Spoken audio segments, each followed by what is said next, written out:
You're watching Pulse of PNG, bringing you verified news and untold facts that matter to Papua New Guinea. Today, we take you inside the unfolding situation in the Koiari area, where police are now actively pursuing two local leaders accused of staging an unlawful protest that threatened to cut off water and electricity supply to the nation's capital. On Tuesday, July 23rd, two men, Babe Atonia and Stephen John, are alleged to have led a protest in the lower Koiari region. According to reports, their intention was to shut down the supply of water and power from the Siranumu Dam and Runa Hydro, which provide the bulk of Port Moresby's essential services. The protest, however, has sparked division within the Koiari community itself. Three clans from the lower Koiari area, the Bihori, Omani, and Narimi, have come forward, filing a formal complaint that the protest was illegal and did not have the backing of properly recognized landowner groups. At the heart of this dispute is a legal question over who has the right to represent the Koiari people in negotiations with the government. The Central Provincial Police Commander, Chief Inspector Joseph Salle, says the entire matter hinges on the National Executive Council Decision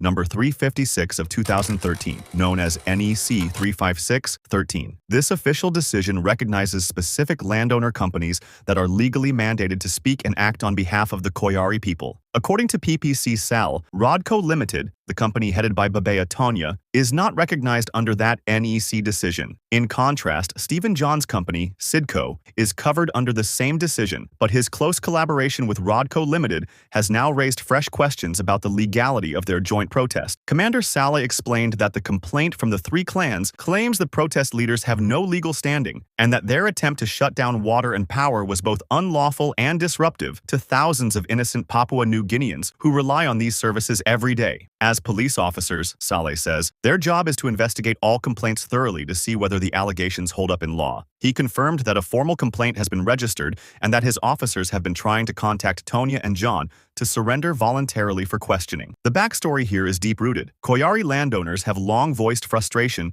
that they have not received fair compensation for the use of their land and resources, which supply water and power to Port Moresby. The current protest is reportedly linked to an outstanding K-15 million payment that some landowner groups claim the government owes them under the same NEC decision and a more recent ministerial directive. While their demand for compensation is not new, other recognized clans are stressing that any protest action must follow legal and recognized channels. Police say they made attempts last Friday, July 25th, to reach the two leaders, but no response came. Commander Salle is now appealing to both Tonya and John to come forward and resolve this matter peacefully by clearing their names and providing the information needed for the investigation. He is also urging the public to cooperate by sharing any information that could help locate the two men, emphasizing that the issue at hand is a national one. Any prolonged disruption to the water and power supply would affect countless households, businesses, and critical services in the capital. Meanwhile, political leaders, including the opposition, have called for an amicable solution to the Koiari payment issue to avoid further tensions. They have acknowledged that while the grievances are legitimate, any action that threatens national utilities